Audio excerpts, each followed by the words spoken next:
Hi, Rita. Hi, very It was nice to meet you. Before we start our conversation, I wanted to ask you, pick your brain about the latest Netflix series, Adolescence.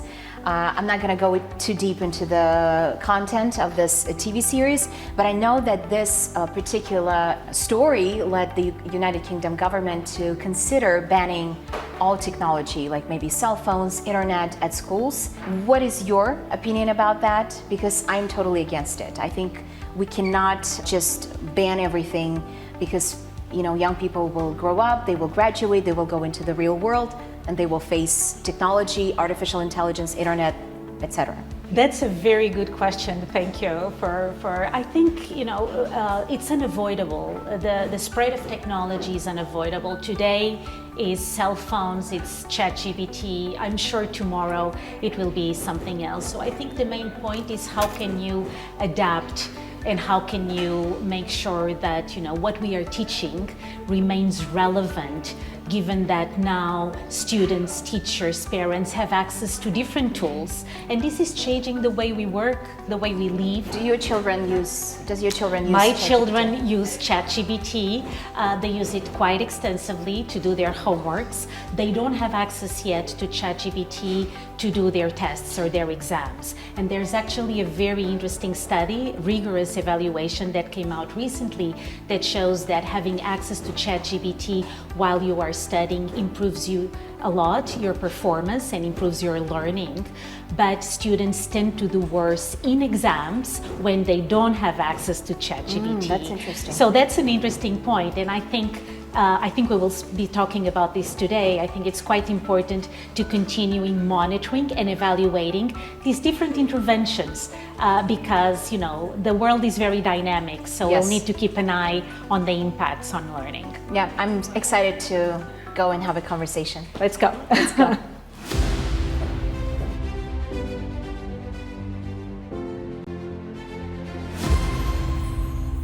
Education is a cornerstone of any country's development, and it has far-reaching implications beyond the school walls. And to navigate this crucial topic, today I have Rita Almeida, Manager, Education Global Practice for Europe and Central Asia at the World Bank. I would like to start our conversation from a global perspective. We know that education trends have been evolving, especially since COVID-19. And I would like to know, maybe there are some global trends that are happening right now that translate into the region you oversee and Kazakhstan. Thank you so much. Thanks for the opportunity to be here with you today. Absolutely. So today we are operating in a world where there's clearly, we sometimes call it mega trends that are impacting the labor markets, the economies, but also the education system. I think first and foremost is the demographic transition. So if you think Europe and Central Asia can actually be split into the Europe side and the Central Asia side, and in demographic, the dynamics have been a bit different. So on the Western side, old Europe, we know it's becoming older. And with that, there's also, decrease in fertility rates. So there are challenges in the education system that suddenly have the ability, need to adjust to new demographics. And this creates an opportunity to revisit the networks of schools and help us think about the location of schools and including the pressure that sometimes urban areas face with schools that have 2 and 3 shifts vis-a-vis rural areas that tend to have less pressure. That's one side. But at the same time, with longevity increasing across the board, we have also opportunities for teachers in many countries to retire. And when teachers retire, it's also an opportunity for many countries in the region to reflect of what is the profile of the new teacher, what is it that we want to see in the new profession. So this creates challenges, but also opportunities. On the other side, I think in this part of the world, with increasing cohorts of youth coming to school, increasing cohorts of youth going into the labor market, there are concrete pressure points also in the infrastructure that need to be addressed, and that education policy needs to reflect upon. The second mega trend is related with technological transition, and I think that's probably very present to you and to many other people, and it impacts us in different ways. So if you think about automation, if you think about tasks that are routine, now humans do it much less. So the demand for this type of routine skills, manual skills, is dramatically going down. So what is being demanded now in the labor markets? We know that higher order cognitive thinking, our capacity to think critically, our capacity to learn how to learn, our abilities on social and emotional skills, for example, the way we communicate, the way we are empathic, the way we build our own resilience. These are all things that we know are very important increasingly in the labor markets. And that have concrete implications for education system. At the same time, service delivery in education is being impacted by technology. When these days you enter a school system, you see that management systems are heavily digitalized in many places, or that teachers have access to platforms that are highly digital and that require different competencies. So all that is creating a lot of dynamics, and education systems need to adapt. The third mega trend, and that's the last one, it's related with climate change. And the green transition, I guess it's here to stay. The negative part is that countries like Kazakhstan, like many other countries in the region, sometimes face the very negative shocks. I'm thinking of the floods that the country had last year. And these create a lot of pressure for the resilience of the school infrastructure to be able to protect the children, to protect teachers, so that education can continue despite of these shocks.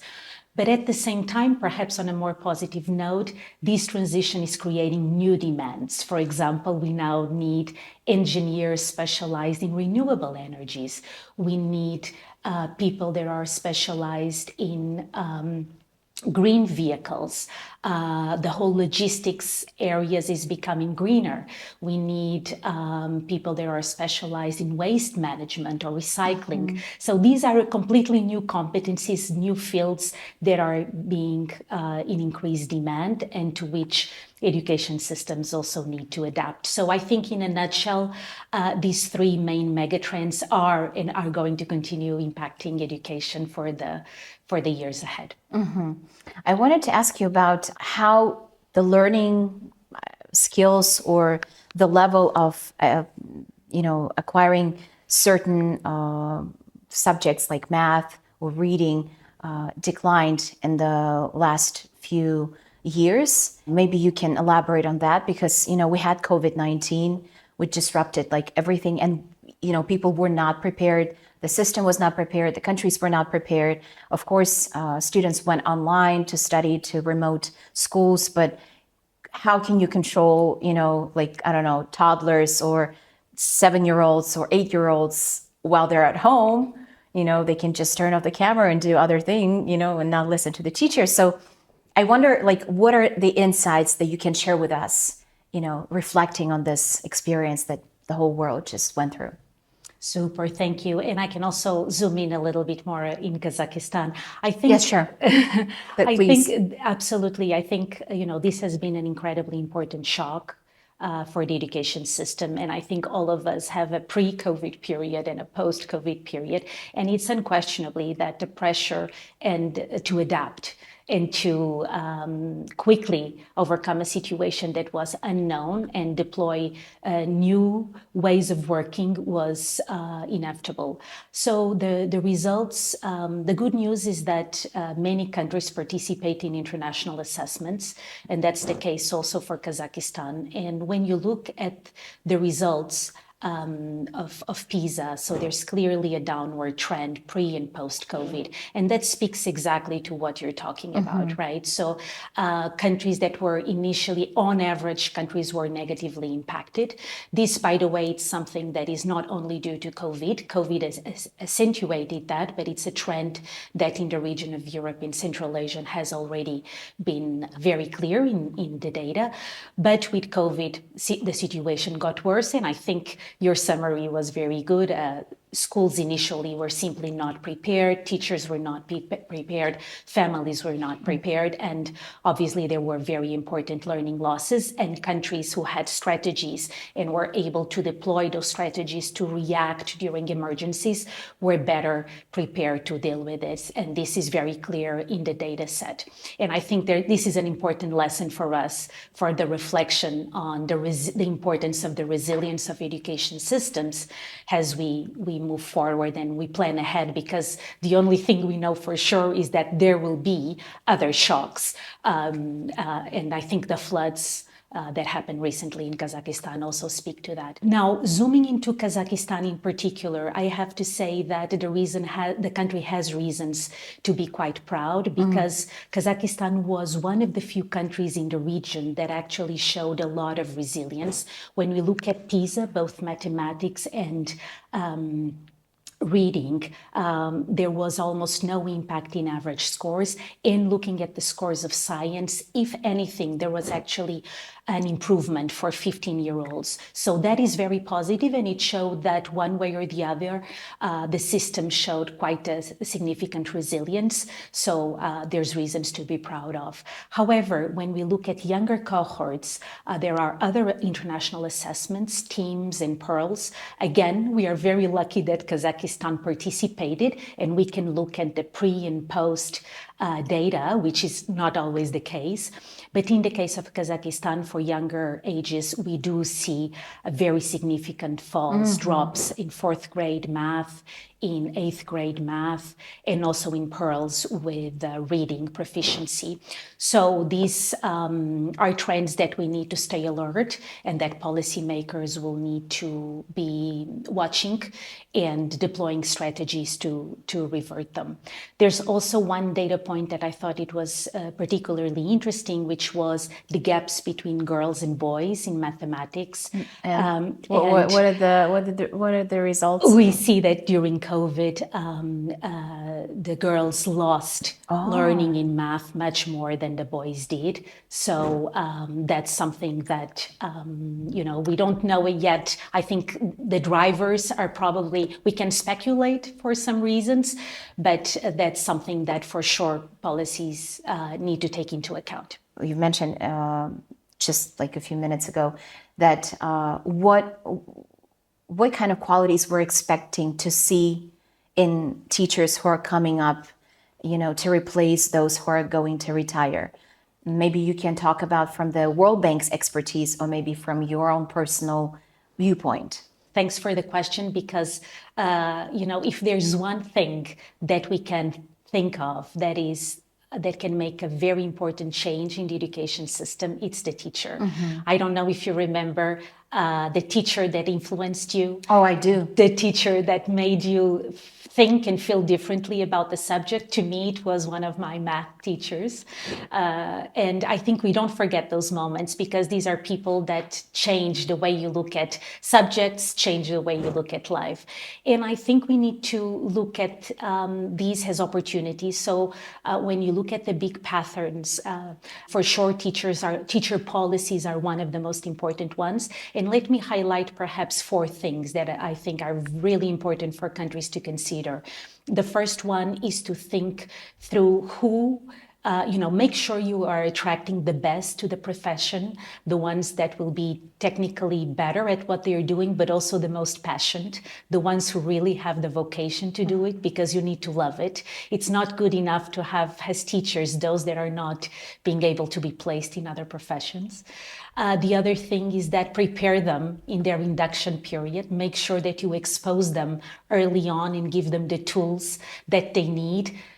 when they later on go to the classroom and need to face 30 children or 13 teenagers and make sure they are well equipped with that managerial and pedagogical tools to make the process of learning happen. Think through very well your on-the-job learning. We call it in-service teacher training. And that's increasingly getting more and more sophisticated. But these days, through the assessments that we have, we can actually use a lot of the information on how learning is happening in the classroom to then update the type of training that you give to the teachers, so that real life retrofitting into the in-service training is very important. And last but not necessarily the least, don't forget career. And don't forget career progression, because they are motivated by career, they are motivated by salaries, and we need to think about rewards, recognition.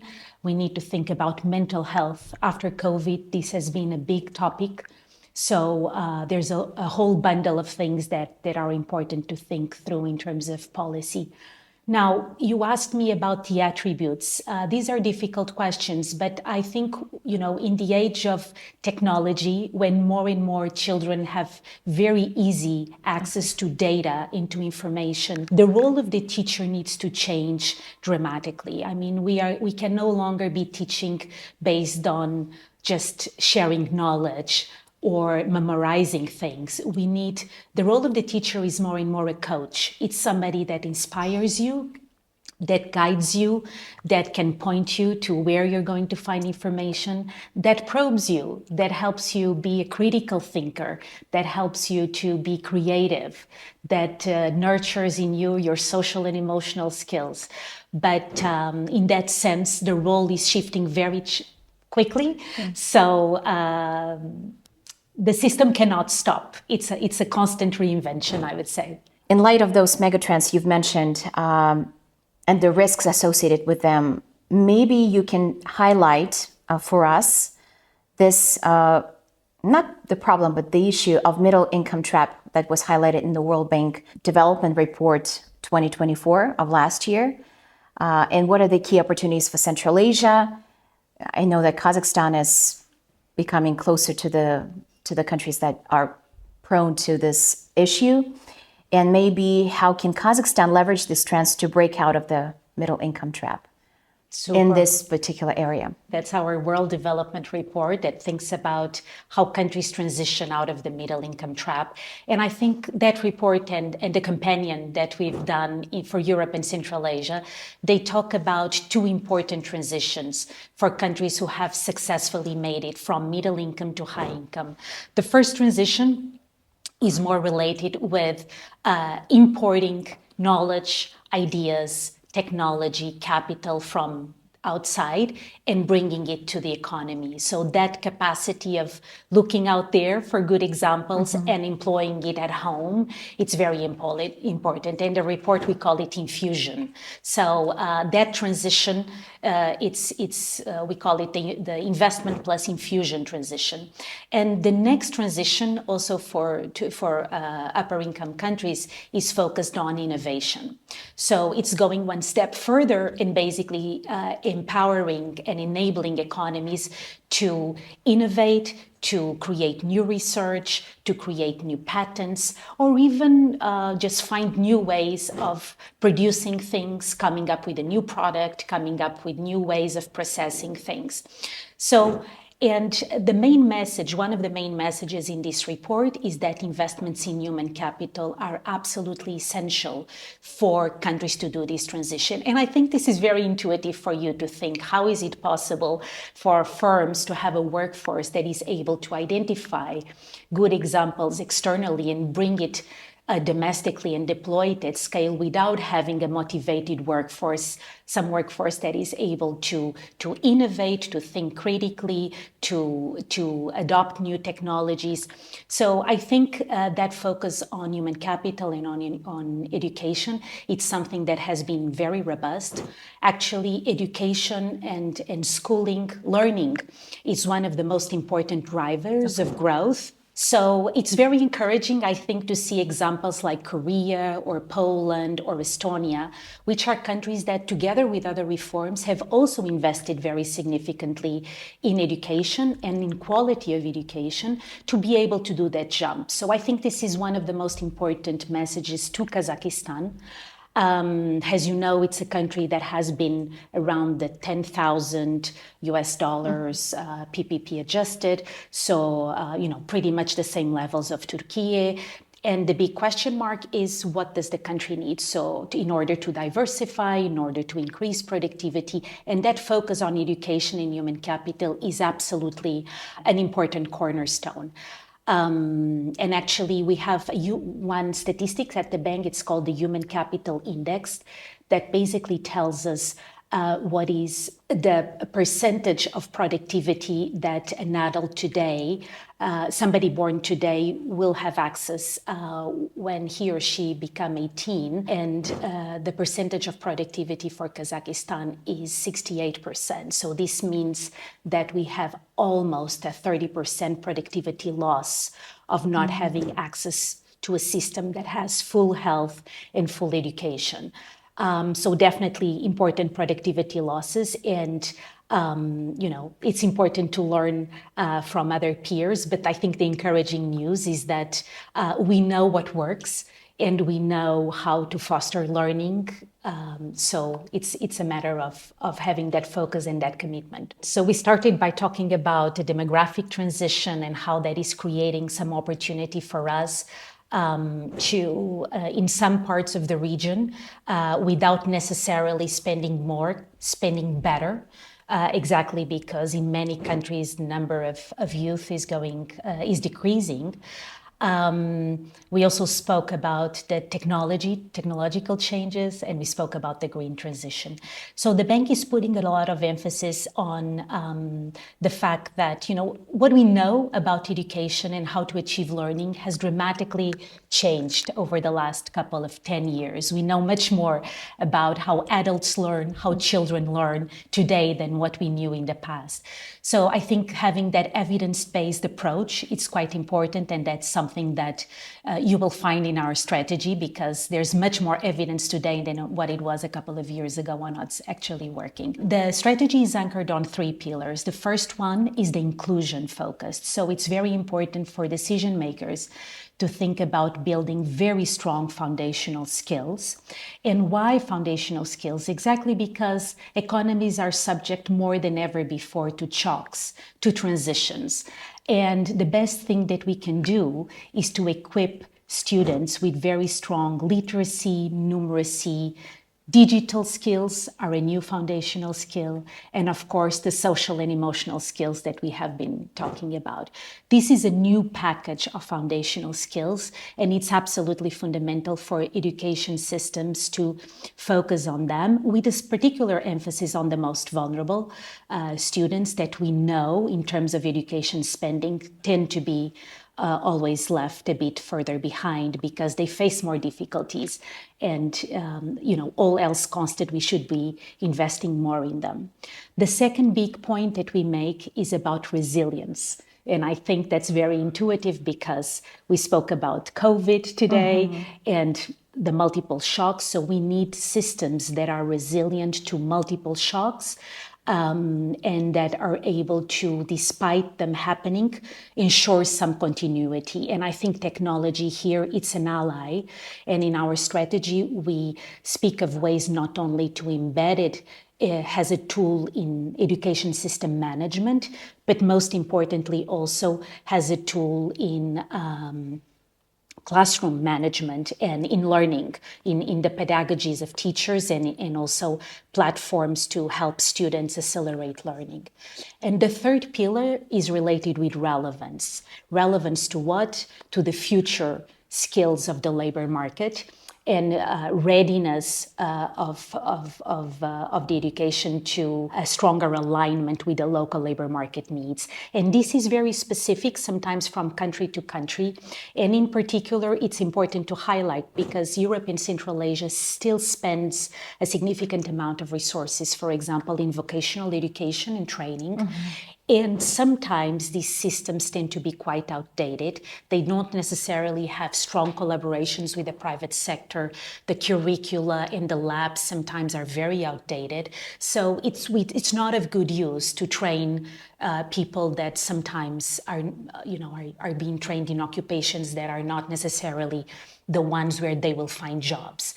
And so those, I think, are important reflections in terms of the alignment of the contents with the need of the labor markets. I always think when you mentioned inclusivity, that if we will go online and remotely, and like I see from my nephews, they always use computer, they always have this access to a universal diary where they see their grades, their homework and everything. And what if like a family cannot afford a laptop or an iPad or something like that? So I always think about this digital equal opportunities, I guess I would call it. So I think it's also important for the country to address that and help out, those families who cannot afford it, because it's also comes back to the fact that, there can be bullying at school, which is a big issue worldwide, not only in our country. You said that Kazakhstan demonstrated resilience when we discussed the Program for International Student Assessment Results that you call PISA. There are other assessments that reveal that declines in like such crucial subjects like reading and mathematics, foundational skills at the primary and lower secondary levels were not as significant. Maybe you can talk about the implications of this trends for the broader Europe and Central Asia region, because I've read that Finland actually experienced some decline, if I'm not mistaken, from the article that I've read. For us in Kazakhstan, Finland is like a staple of the best education, the best schools, and so that was interesting. So what are the most efficient high return areas for investment, or so-called quick wins, that Kazakhstan can prioritize to boost foundational skills? I think over the last 10 years, you've seen a big explosion of evaluation of different programs and many researchers and academics looking at what's most effective to improve learning outcomes. And the results of all those studies basically highlight four things. The first one is related with having access to information. So, for example, everything related with sharing with students and with parents the returns of the investments on education, all the way to measure learning. We usually say what gets measured gets done.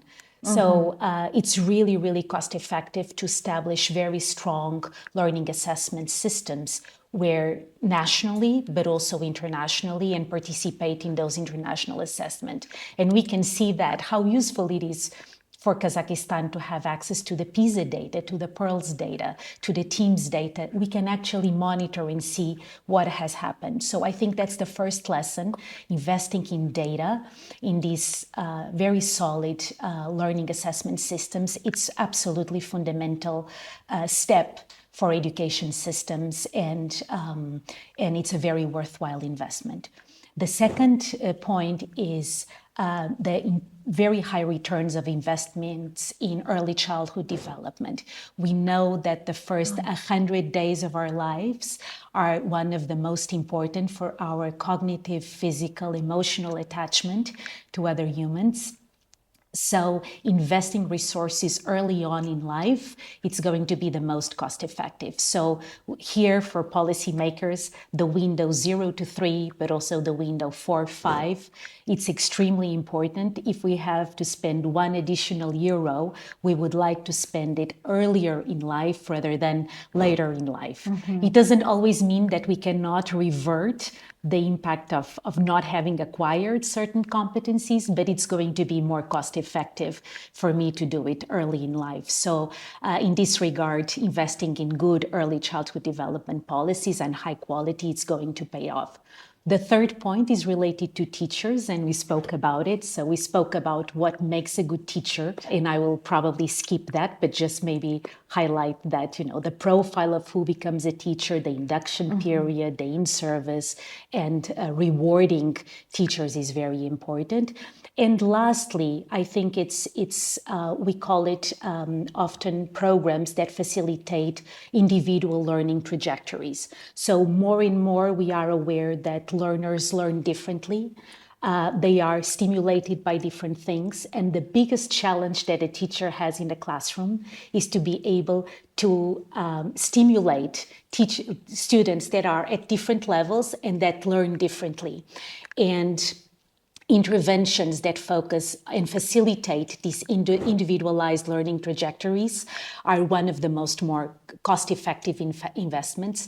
And linking to your earlier point, I think that artificial intelligence has huge potential moving forward to facilitate the role of teachers in fostering those individualized learning trajectories. So my question is, early childhood development depends a lot more not on the government or government policies, but more on the people, on the parents. So I think it's very important to kind of encourage the government to, distribute this information as easily and, so it will be accessible to especially young parents who have their children like when they're themselves like 25 years old, because I had no idea that it's so crucial to spend more time with from 0 to 3 rather than then try to, help your child when he's at school, like in the middle school, for example. So that's a very interesting point. And coming back to artificial intelligence that you've mentioned, it's transforming our life. It's transforming journalistic life, the way we do our work. Economists' lives. Yeah, it's everywhere. And our country is betting a lot on AI.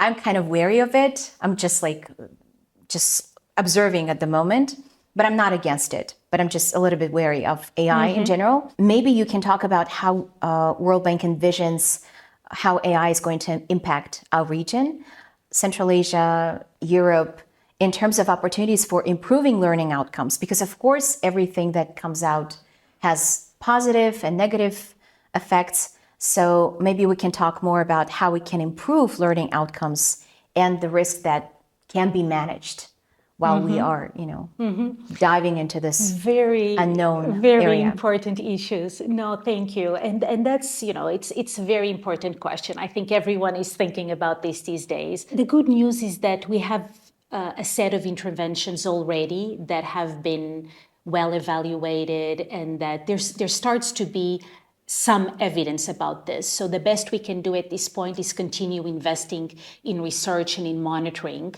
because that's the only way for us to understand if interventions have an impact. But let me start a little bit from an observation. Sometimes I feel that, edtech solutions, artificial intelligence, you get caught in this hype and you have to adopt it. And people don't really stop to think, why do I need this? What is the outcome that I want to impact?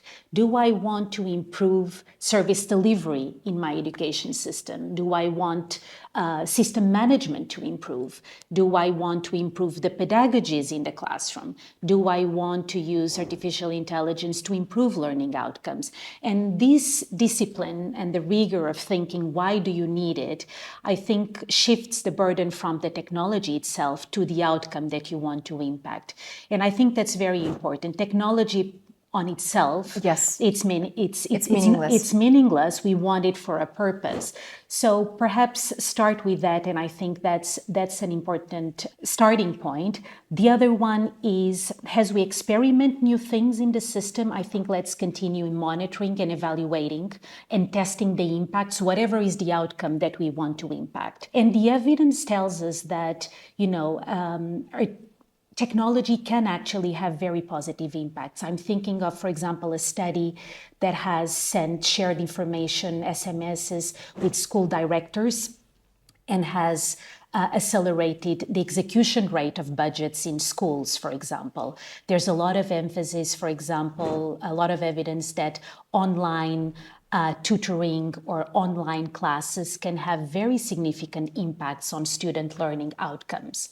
Or, for example, having access to apps that teach you English or math, that customize that knowledge to your own level, that can also accelerate your learning. So these are all positive, but the big question mark is that most of these interventions, they tend to be small scale.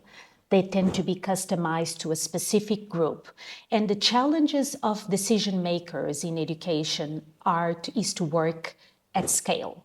So we need solutions that transform systems at scale.